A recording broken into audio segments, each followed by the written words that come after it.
محمدا عبده ورسوله صلى الله تعالى عليه وعلى آله وأصحابه وبارك وسلم تسليما كثيرا كثيرا. أما بعد فأعوذ بالله من الشيطان الرجيم. بسم الله الرحمن الرحيم. وأنكحوا الأيام منكم والصالحين من عبادكم وإمائكم إن يكونوا فقراء يغنهم الله من فضله والله واسع عليم. وقال رسول الله صلى الله عليه وسلم إن أعظم النكاح بركة أيسره مؤونة. وقال رسول الله صلى الله عليه وسلم الدنيا كلها متاع وخير متاع الدنيا المرأة الصالحة. آمنت بالله صدق الله مولانا العظيم وصدق رسوله النبي الكريم ونحن على ذلك لمن الشاهدين والشاكرين والحمد لله رب العالمين.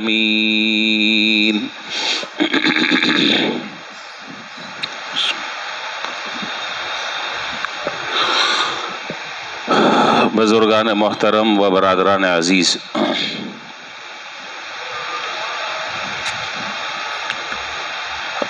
اللہ رب العالمین نے اس کائنات کا نظام اور اس کائنات میں انسانوں کی تخلیق کا نظام حضرت آدم علیہ السلام سے اور حضرت حوا سے شروع فرمایا، اور قرآن کریم کی متعدد آیات میں اور جناب نبی کریم صلی اللہ علیہ وسلم کی سینکڑوں احادیث میں اس بات کا ذکر فرمایا اور اس بات کی تاکید و ترغیب دی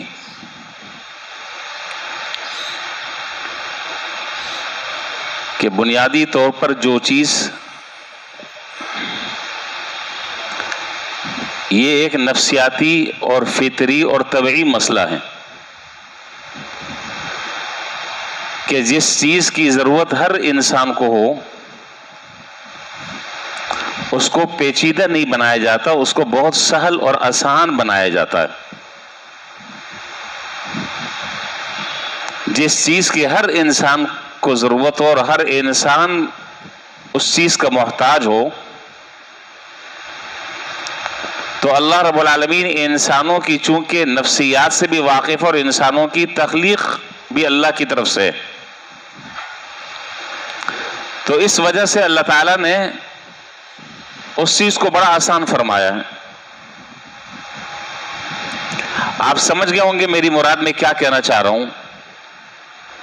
ہر مرد اور عورت کے اندر اللہ تعالیٰ نے ایک نفسانی خواہشات اور شہوت کا مادہ رکھا ہے، نہ یہ کوئی عیب ہے نہ یہ کوئی برائی ہے، یہ انسانی فطری ایک تقاضا ہے جس کو نہ کچلا جا سکتا ہے نہ ختم کیا جا سکتا ہے۔ ہاں البتہ صرف اور صرف بات اتنی ہے کہ اس کے لیے اس جائز اور حلال راستے کو اختیار کیا جائے جس کا اللہ اور اس کے رسول نے حکم دیا۔ اگر کوئی آدمی یہ چاہے کہ میں نہ رہے بانس اور نہ بجے بانسری، سرے سے مسئلہ ہی میں ختم کر دوں، شریعت نے اس کی اجازت نہیں دی، اور ایسا کرنے والا اللہ تعالیٰ کی اس تخلیق کے اندر بگاڑ کا سبب بنے گا۔ اسی لیے میں نے عرض کیا کہ جو چیز اللہ تعالیٰ نے خلقتاً اور فطرتاً ہر انسان کی طبیعت میں رکھی ہے، اس کو اللہ تعالیٰ نے بندوں کے لیے کرنا آسان کر دیا ہے۔ اس کو مشکل نہیں کیا، مشکل نہیں بنایا. مشکل بناتے تو اس میں حرج واقع ہوتا، تنگی واقع ہوتی. یہ اور بات ہے کہ ہم نے اس عمل کو اپنی رسومات کی وجہ سے، اپنے سماج اور معاشرے میں پھیلنے والی غلط رواج کی وجہ سے ہم نے اس کو لازمی اور ضروری قرار دے دیا، ورنہ شریعت میں اس کا کوئی تصور نہیں ہے، کوئی نظیر نہیں ہے اس کی. تو شریعت نے نکاح کو در حقیقت آسان بنایا اور زنا کو مشکل بنایا. لیکن ہم جس معاشرے اور سوسائٹی میں زندگی گزار رہے ہیں وہاں معاملہ الٹا ہے. وہاں زنا کرنا آسان ہے، صرف تھوڑے سے پیسے ہونے چاہیے، آدمی اپنی خواہش پوری کر سکتا ہے. اور جائز اور حلال راستہ اختیار کرنا وہ ایسا مشکل ہے، ایسا مشکل کہ بس اوقات آدمی اس مقدس فریضے کو ادا کیے بغیر ہی دنیا سے چلا جاتا ہے اور وہ ذمہ اس کے سر پر باقی رہتا ہے. یہ تیسرا جمعہ ہے میں اس سلسلے میں بات کر رہا ہوں کہ شریعت نے نکاح کو آسان بنایا ہے. آج اس سلسلے میں کچھ حقائق آپ کے سامنے مجھے ذکر کرنے. بنیادی طور پر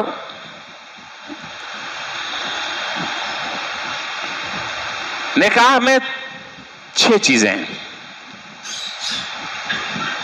7ویں کوئی چیز نہیں ہے. اگر کوئی آدمی ان 6 چیزوں کے علاوہ کسی 7ویں چیز کا یا 8ویں چیز کا یا 9ویں چیز کا اضافہ کرتا ہے تو وہ دین پر اضافہ کرنا کہلائے گا، جو اللہ اور اس کے رسول کے ہاں ایک مبغوض ترین عمل ہے. نکاح میں 2 فرض ہیں، بات یاد رکھیے گا، کام آئے گی بعد میں. نکاح میں 2 فرض ہیں، ایک واجب ہے، 3 سنتیں. کتنی ہو گئیں؟ کتنی؟ 6. 7ویں چیز کوئی بھی نہیں. پھر دوبارہ میں دوہرا رہا ہوں، شریعت میں نکاح میں 6 چیزیں ہیں، 2 فرض، ایک واجب، 3 سنتیں. 7ویں کسی چیز کا کوئی کانسیپٹ اسلام میں، شریعت میں، دین میں، قرآن میں، حدیث میں، اسلاف کی روایات اور تاریخ میں، ان کی زندگی میں نہیں ملتی. 2 فرض ہیں. نمبر 1 ایجاب اور قبول، آفر ایکسپٹ. اب یوں سمجھ لیں، عربی کا لفظ اگر سمجھنا مشکل ہے. ایجاب اور قبول، ایک آفر کرتا ہے، دوسرا اس کی آفر کو ایکسپٹ کرتا ہے. یہ فرض ہے، ایجاب اور قبول. نمبر 2 گواہ، فرض ہے. بغیر گواہ کے نکاح ہوگا، نکاح سرے سے منعقد ہی نہیں ہوگا. اور وہ 2 گواہ مسلمان ہونے چاہیے. یہی فرق ہے نکاح میں اور زنا میں. اللہ تعالیٰ ہر مسلمان کو اس گناہ سے محفوظ رکھے. اللہ نہ کرے، اللہ نہ کرے، اللہ نہ کرے، جب کوئی شیطان یہ شیطانی عمل کرتا ہے تو وہ اس پر کسی کو گواہ نہیں بناتا. وہ یہ عمل خفیہ طریقے سے کرتا ہے، چھپ کر کرتا ہے، لوگوں کی نظروں سے بچ کر کرتا ہے. ایک بات. دوسری بات یہ کہ دوسرا فرق نکاح اور زنا میں یہ ہے کہ نکاح جو ہے وہ علی الاعلان ہوتا ہے اور زنا علی الاعلان نہیں ہوتا، وہ چھپ کر کیا جاتا ہے. اسی لیے جناب نبی کریم صلی اللہ علیہ وسلم نے حدیث میں اس بات پر زور دیا ہے اور یہ بات ہمیں اور آپ کو سمجھائی کہ اجعلوا النکاح وجعلوها فی المساجد، اس نکاح کو مساجد میں منعقد کیا کرو۔ اس کی وجہ یہ کہ مساجد میں عام مسلمان نمازوں کے لیے آتے ہیں، ایک بہت بڑا مجمع ہوتا ہے، ان کے سامنے یہ نکاح ہونا چاہیے تاکہ سب کو پتہ چلے کہ بھئی اس آدمی کا نکاح ہو رہا ہے۔ نکاح اور زنا میں ایک فرق یہ ہے، زنا علل اعلان نہیں ہوتا، اس میں گواہ نہیں ہوتے، وہ بہت خاموشی کے ساتھ اور چھپ کر کیا جاتا ہے، جبکہ مساجد میں نکاح کو منعقد کرنے کی ترغیب دی ہے جناب نبی کریم صلی اللہ علیہ وسلم نے۔ اسی کے ساتھ ساتھ میں ایک تیسری بات بھی اسی سے جوڑ دوں جو اسی سے متعلق ہے۔ وہ حضرات جو شادی حالوں میں نکاح پڑھواتے اور نکاح پڑھانے پر زور دیتے ان کو یہ حدیث یاد رکھنی چاہیے۔ جو برکت اللہ تعالیٰ نے مسجد میں رکھی ہے وہ برکت وہاں نہیں ہو سکتی، اور اس کا مشاہدہ ہم اور آپ آئے دن شادی حالوں میں کرتے رہتے ہیں۔ وہاں نکاح کا خطبہ پڑھا جا رہا ہے، وہاں 4 5 6 آدمیوں کی جو ٹولی ہے ٹیبلوں پر وہ اپنے گپ شپ میں لگے ہوئے ہیں۔ اور میں ایک اور بات بھی ذکر کر دوں، حالانکہ نکاح کا جو خطبہ ہے وہ خطبہ جمعے کے خطبے سے اور عیدین کے خطبے سے زیادہ اہم ہے۔ جمعے کا خطبہ ہر 8 دن کے بعد آتا ہے، عیدین کے خطبے ہر سال آتے ہیں، تو کیا نکاح کا خطبہ بھی 2 4 سال کے بعد آپ چینج کرتے ہیں؟ رینیو ایک مرتبہ زندگی میں ایک مرتبہ ہوتا ہے۔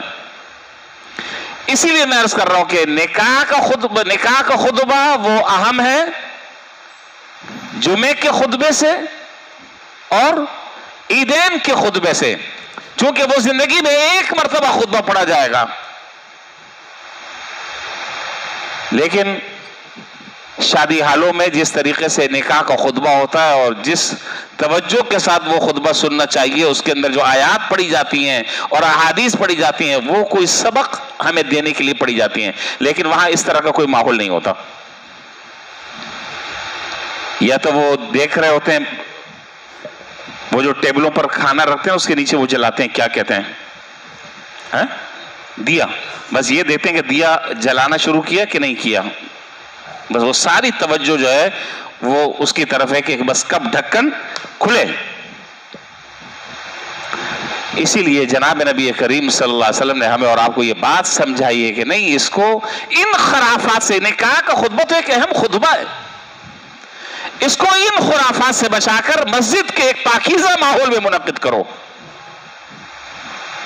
پھر دوسری ہمارے ہاں جو تباہی ہے، جو مصیبت ہمارے ہاں ہے کہ نکاح کا جب خطبہ ہو رہا ہے تو اتنے کیمرہ مین اور اتنی تصویریں کھینچنے والے اور الگ الگ پوز بنا بنا کر اب وہ جو بیچارہ نکاح پڑھانے والا ہے وہ نکاح پڑھائے یہ سارے کام کرتا رہے، یہ تماشے دیکھتا رہے۔ کم سے کم مسجد میں ان خرافات سے آدمی بچ جاتا ہے۔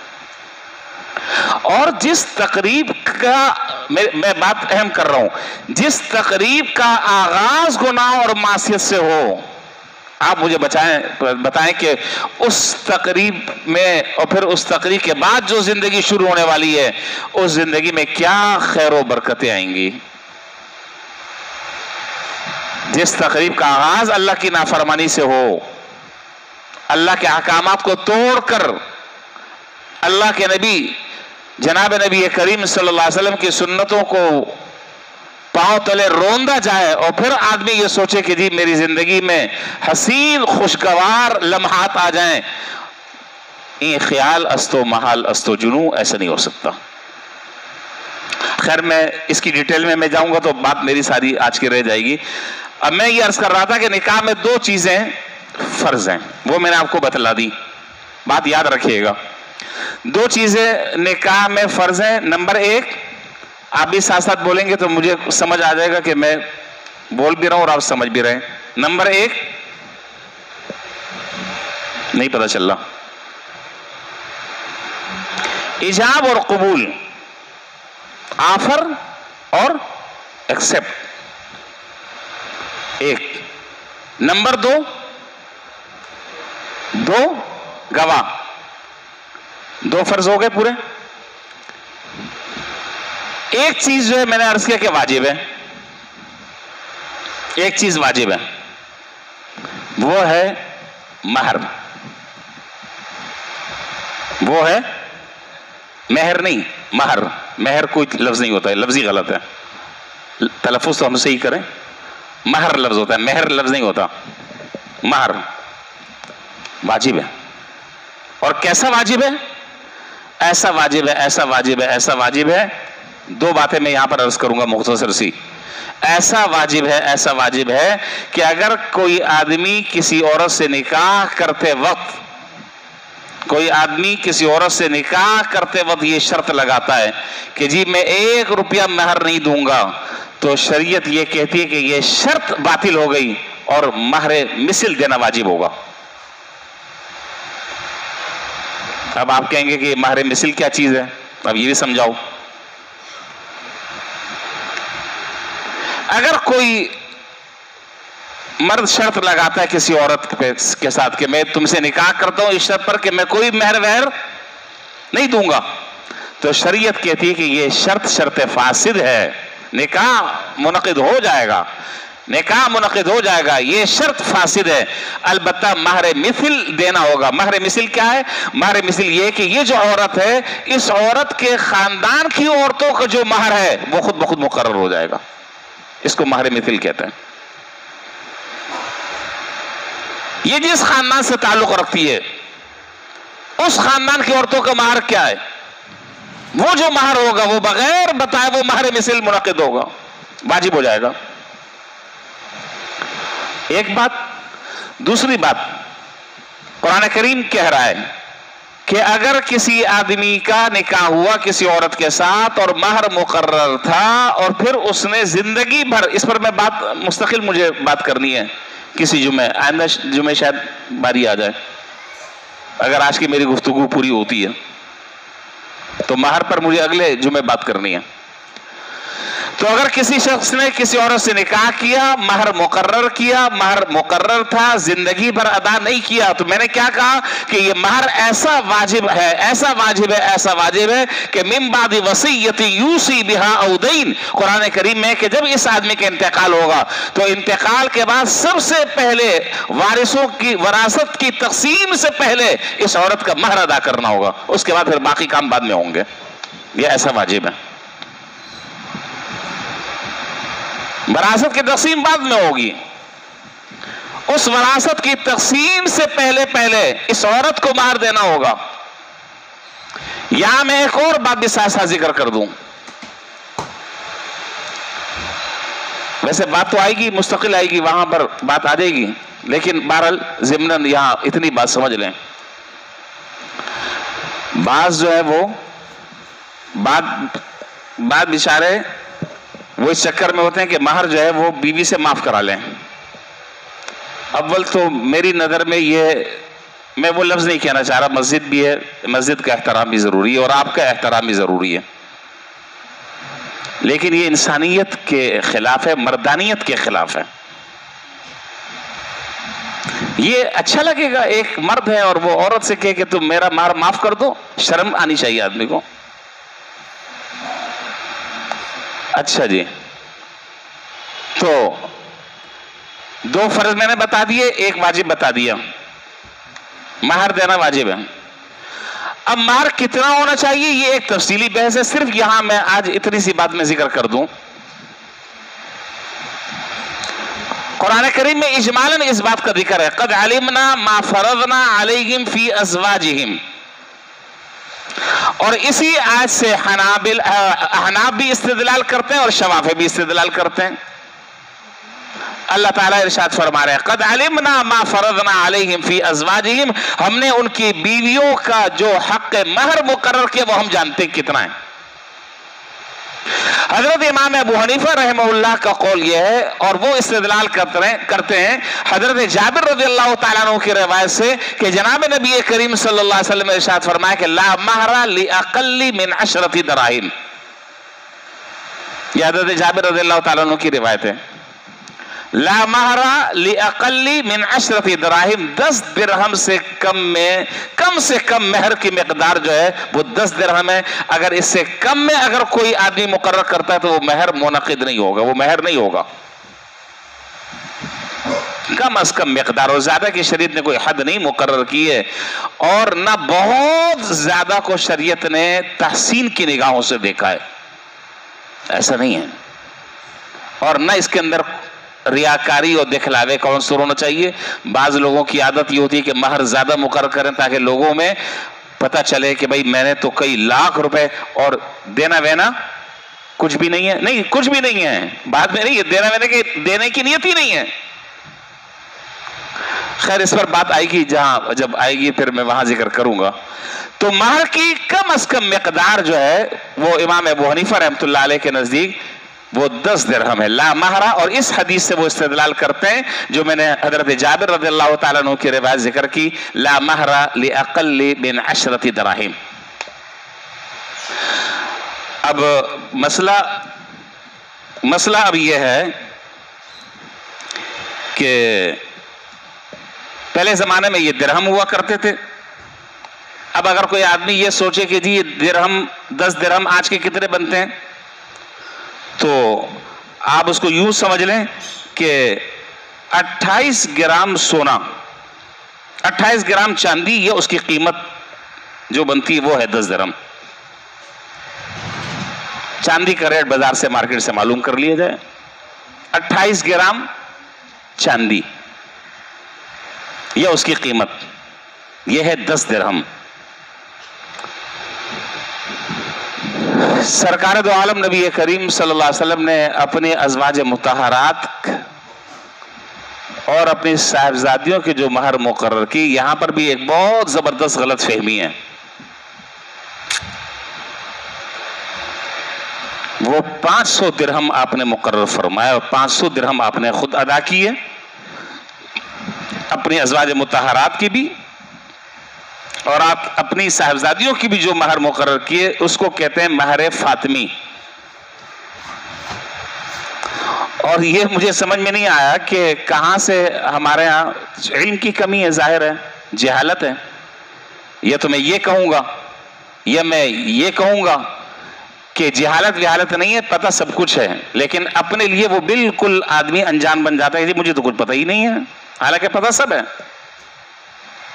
اتنا سادہ نہیں ہے، پتہ سب ہے. اب وہ کوئی 500 روپے مقرر کر رہا ہے، کوئی 5000 مقرر کر رہا ہے کہ جی مہر فاطمی. بھائی مہر فاطمی پہلے پوچھ تو لو کتنے ہیں.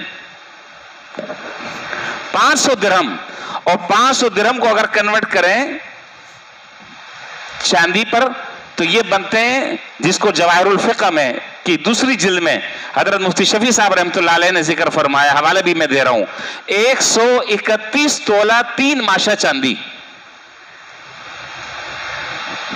131 تولہ 3 ماشا چاندی، یہ ہے مہر فاطمی. اب آپ ریٹ لے لیں صراف سے اور حساب کتاب لگا لیں کتنا بن رہا ہے. یہ تقریباً 3.5 لاکھ روپے کے قریب بن رہا ہے. اور اللہ تعالیٰ نے اگر حیثیت دی ہے تو آدمی کو پھر اسی طریقے سے مہر فاطمی دینا چاہیے. بہرحال اس پر جب بات آئے گی پھر بات کریں گے انشاءاللہ. تو 2 فرض ہو گئے نکاح میں،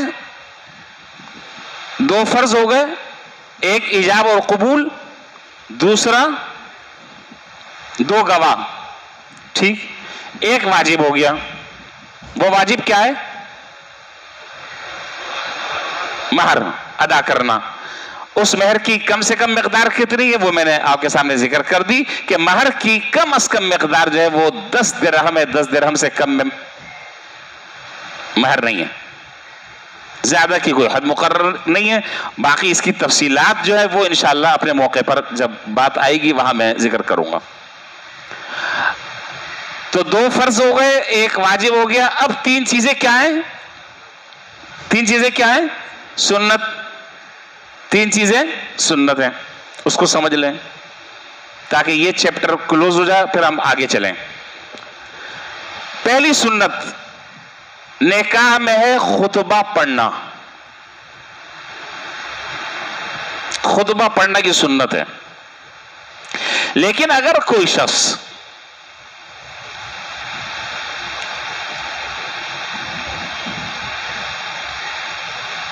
مثال کے طور پر ایک آدمی جو ہے وہ کسی عورت سے نکاح کرتا ہے اور خود پڑھا لکھا ہے اور 2 گواہ موجود ہیں، ان کے سامنے ایجاب اور قبول کر لیتا ہے، خطبہ نہیں پڑھتا، نکاح منعقد ہو جائے گا. کوئی ذرہ برابر اس نکاح پر اثر نہیں پڑے گا. البتہ خطبہ چونکہ ہر آدمی پڑھ نہیں سکتا، اس لیے جو قاضی صاحب ہوتے ہیں ان کو ارینج کیا جاتا ہے تاکہ وہ صحیح طریقے سے خطبہ بھی پڑھ لیں اور سنت کے مطابق جو ہے وہ یہ نکاح منعقد ہو جائے اور اس کی خیر و برکتیں انسان کو نصیب ہو جائیں. تو پہلی جو سنت ہے وہ ہے خطبہ.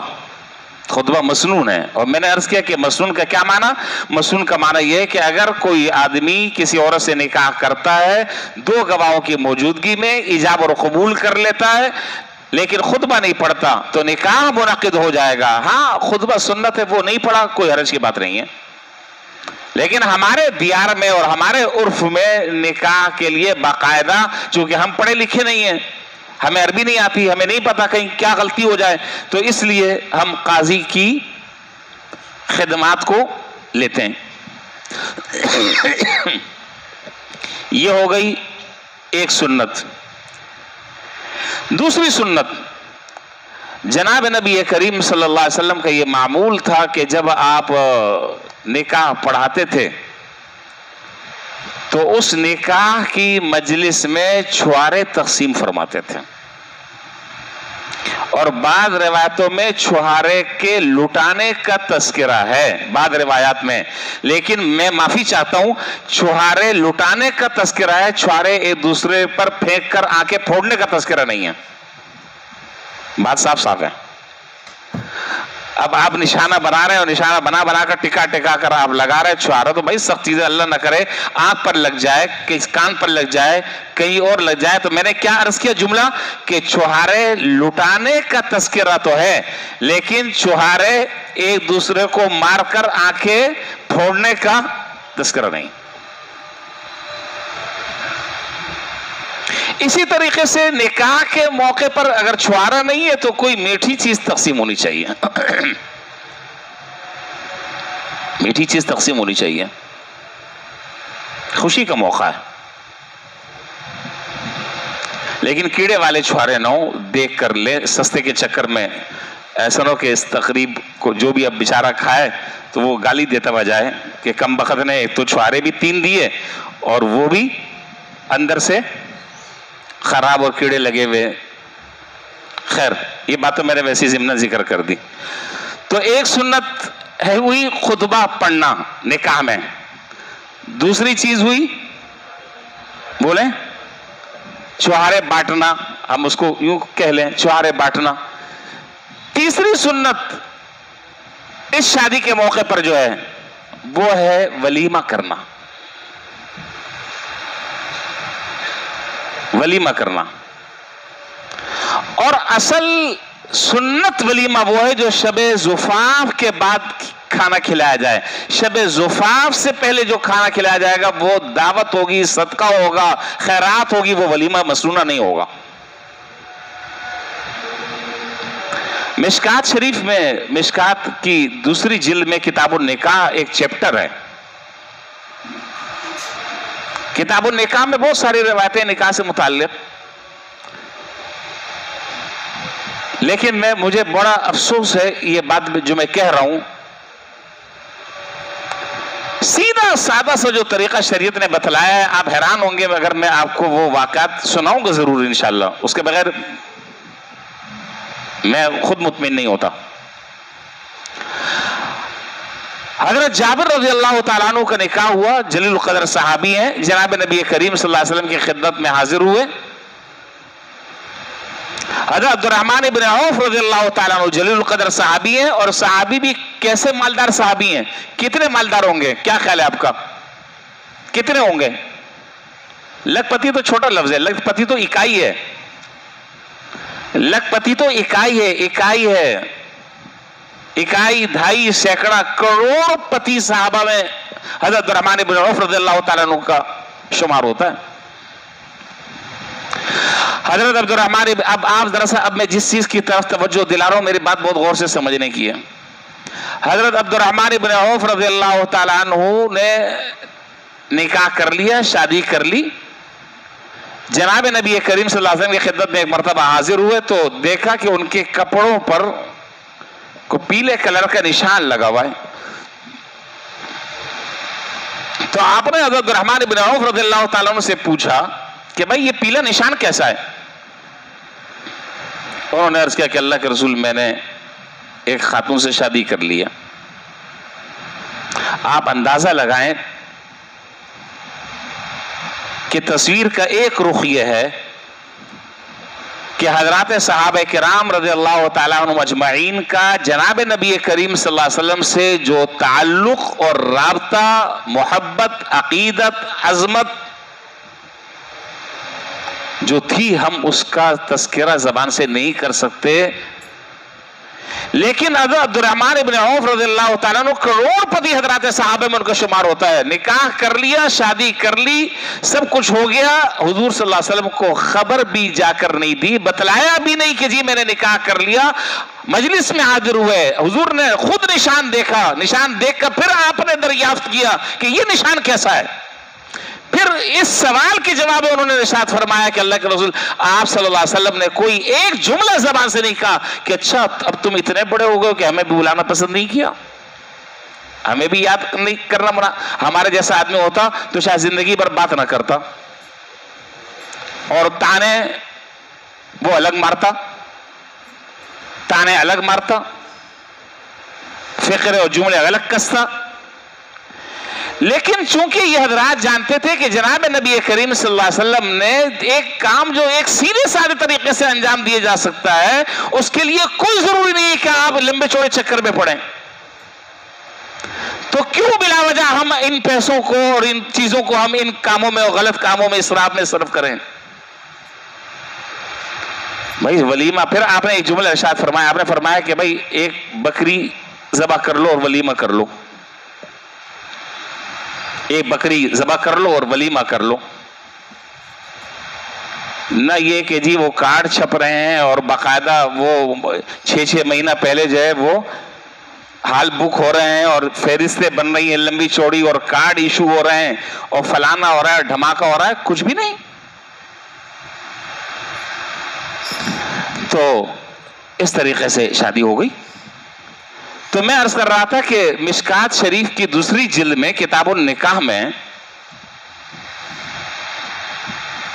جہاں آگے ایک عنوان ہے باب الولیمہ، اس روایت میں اس بات کا تذکرہ ہے کہ ایک ہے خیر الولیمہ، اگر آپ بھی زبان سے بولیں گے تو مجھے ذرا خوشی ہوگی، کیا ہے؟ خیر الولیمہ، اور ایک ہے شر الولیمہ۔ کیا؟ شر الولیمہ۔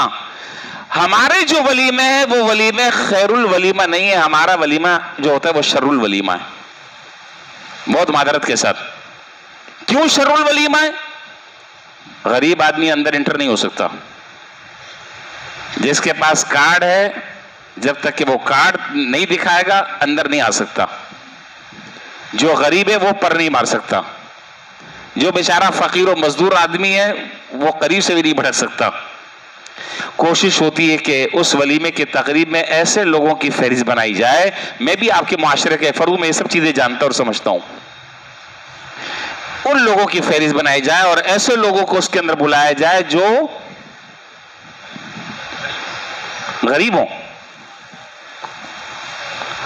ایسے لوگوں کو بلایا جائے جو بڑی بڑی پارٹیاں ہوں،